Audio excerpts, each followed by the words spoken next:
जजेस को खुले आम धमकियां दी जा रही हैं और जजेस को धमकियां दिलवाई जा रही हैं और ये धमकियां एस्टेब्लिशमेंट की तरफ से दी जा रही हैं और जो एस्टेब्लिशमेंट के माउथ पीस हैं वो आके टीवी टॉक शोज में आके बैठ के धमकियां देते हैं। लेकिन ये खुश आइंद इत्तला है कि अब ऑनरेबल जजेस जो हैं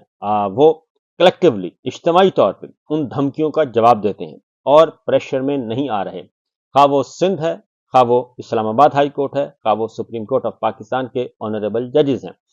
एक बात ज़हन में रखिएगा कि पहले तो मैं आपको पहली खबर जो कि मैं आपको बहुत अरसे से आपको दे रहा था, अब उसकी तस्दीक हुआ चाहती है, वो कंफर्मेशन आ रही है। इरफान कादर साहब हों, आजम नज़ीर तारड़ साहब हों या कुछ और लोग हों जो कि बहुत करीबी समझे जाते हैं, अब वो इस बात की तस्दीक कर रहे हैं कि बिल्कुल एक आईनी पैकेज की बात हो रही है, जुडिशल रिफॉर्म्स की बात हो रही है और उन जुडिशल रिफॉर्म में सबसे बड़ी डील है। काजी फाइज़ साहब बहुत बड़ी डील करना चाहते हैं, बहुत बड़ी बार्गेन करना चाह रहे हैं और वो अब अपना जो बल्ले का निशान उन्होंने छीना और उसके बाद पाकिस्तान तहरीक इंसाफ को डिमोलिश करने के उस प्रोजेक्ट का हिस्सा बने। नवाज शरीफ साहब को क्लीन चिट दिलवाने में और शरीफ फैमिली के मुकदमात ख़त्म करवाने में उनका एक अहम किरदार है। और फिर इलेक्शन में जो कि इस वक्त हम देख रहे हैं, जो इस वक्त सारे का सारा बहरान है, फॉर्म 47 और फॉर्म 45 का झगड़ा है, रिटर्निंग अफसरों की गुंडागर्दियां हैं इलेक्शन कमीशन में, बदगुमानियां, बदमाशियां हैं, वो सारी की सारी उन सबको लुक आफ्टर करने वाले, उनको तहफ़्फ़ुज़ देने वाले, उसमें बहुत बड़ा रोल है काजी साहब का और उस फैसले का जिसके तहत बल्ले का निशान छीना गया, नंबर 1। नंबर 2, उससे भी पहले जब रिटर्निंग अफसरों के मातहत सिविल इंतजामिया के मतहत सिविल ब्यूरोक्रेसी के तहत इलेक्शन करवाने से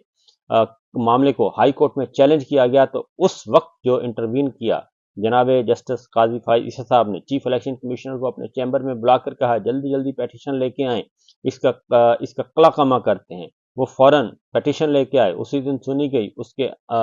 उसी दिन उसको स्टे ग्रांट करके हाई कोर्ट के ऑर्डर को मुअत्तल किया गया, फिर हाई कोर्ट को मना कर दिया गया। वो सारे का सारा एक बाकायदा तौर पे एक प्लान था और एक अकॉर्ड था, मुआहदा था कि हम आपको जगह देंगे, आप हमें जगह देंगे, हम आपको आगे बढ़ाएंगे, आप हमें आगे बढ़ाएं। तो लिहाजा उसके अकॉर्डिंगली ये सारी बातें चल रही हैं और यही वजह है कि 8 फरवरी से पहले से लेकर प्री पोल रिगिंग और उसके दिन, उसके बाद फिर अगली रिगिंग और जो जाली नतीजे, जाली निज़ाम हुकूमत, मखसूस नशिस्तों के मामला, ये सब का सब बल्ले का निशान छीना जाना, इंट्रा पार्टी इलेक्शन को कबूल ना करना सुप्रीम कोर्ट ऑफ पाकिस्तान की तरफ से, काजी फाइज साहब की तरफ से, ये सारे का सारा एक तयशुदा मंसूबे के तहत हो रहा था, तयशुदा प्लान था, जिसको इमरान खान साहब लंदन अकॉर्ड कहते हैं। लंदन अकॉर्ड में सिर्फ स्टैब्लिशमेंट ही नहीं बल्कि काजी साहब भी उसका हिस्सा थे और उसके अकॉर्डिंगली ये सारी चीजें हो रही थी। अब उस बातों की तस्दीक हो गई है और तस्दीक होने के बाद अब मामला ये है कि काजी साहब भी बैठे हैं,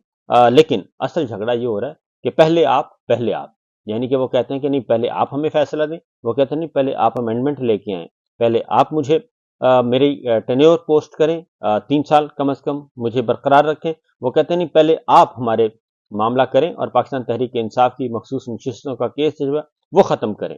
और इसके साथ साथ जो जजेस की इस्लामाबाद हाई कोर्ट के जजेस ने जो जुर्रत की है, जो एक दिखाया है अपना एक किरदार दिखाया है जिसको वो बगावत कहते हैं कि इनकी हिम्मत कैसी हुई, ये बगावत करें और ये हमें चैलेंज करें, आप पहले इनका कला कमा करें और उसके बाद फिर हमसे बात करें। तो दोनों चीज़ें पैरेलल चल रही हैं और अब काजी फाइज ईसा साहब को टीवी टॉक शो के जरिए मैसेजेस दिए जा रहे हैं कि देखें अब तो हम पब्लिक में आके बोल रहे हैं कि अब हम कर रहे हैं आपका कुछ आपको अरेंज, आपको अकोमोडेट कर रहे हैं। लेकिन मसला ये है कि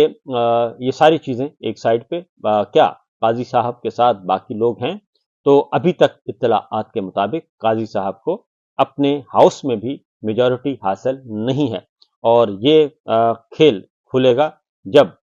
30 अप्रैल को, यानी कि कल नहीं, कल, जी हाँ बिल्कुल कल, जब ओपन कोर्ट में 6 रुकनी बेंच बैठेगा काजी फाइज ईसा साहब की सरबराही में,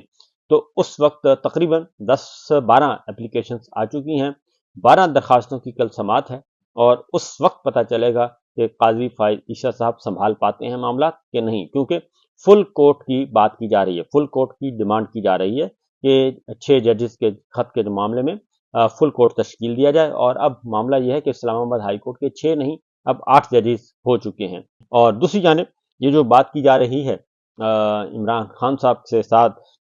दोस्ती का हाथ बढ़ाने की बात की गई, तो मुस्लिम लीग नवाज की तरफ से, इरफान सिद्दीकी साहब की तरफ से, तो उसका जवाब आ चुका है और पाकिस्तान तहरीक इंसाफ ने एक बार फिर, इमरान खान साहब ने एक बार फिर इनकार कर दिया है। क्योंकि इरफान सिद्दीकी साहब एक तरफ तकरीर कर रहे थे और जब उनके रहनुमा पेशकश कर रहे थे, हाथ मिलाने की बात कर रहे थे, एन उसके एक दिन के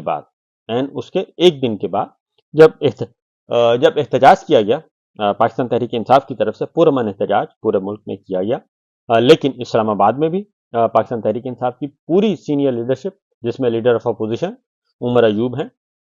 चेयरमैन पार्टी बैरिस्टर गौहर हैं, और इसके साथ साथ बाकी जो रहनुमा हैं, उन सब के खिलाफ अराकीन असम्बली के खिलाफ मुकदमा दर्ज किए गए, और ये तकरीबन 200 लोगों के खिलाफ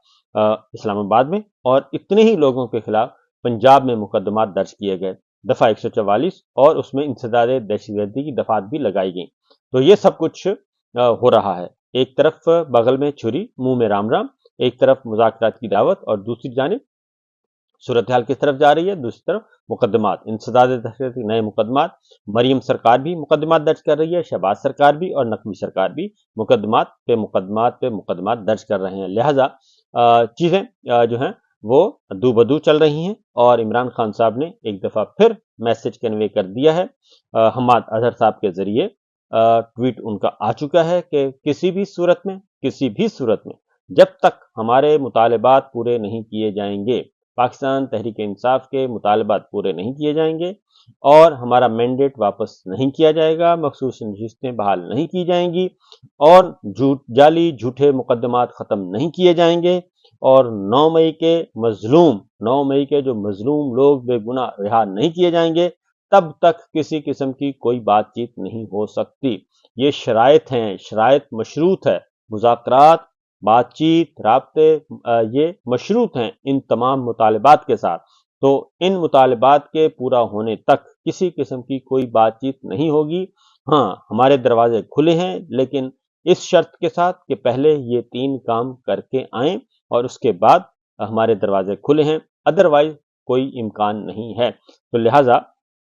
दमादम मस्त कलंद का ज्यादा चांस लग रहा है मुझे, और बातचीत जो है वो आगे परवान चढ़ती हुई नजर नहीं आ रही, लेकिन उसका एक अभी तक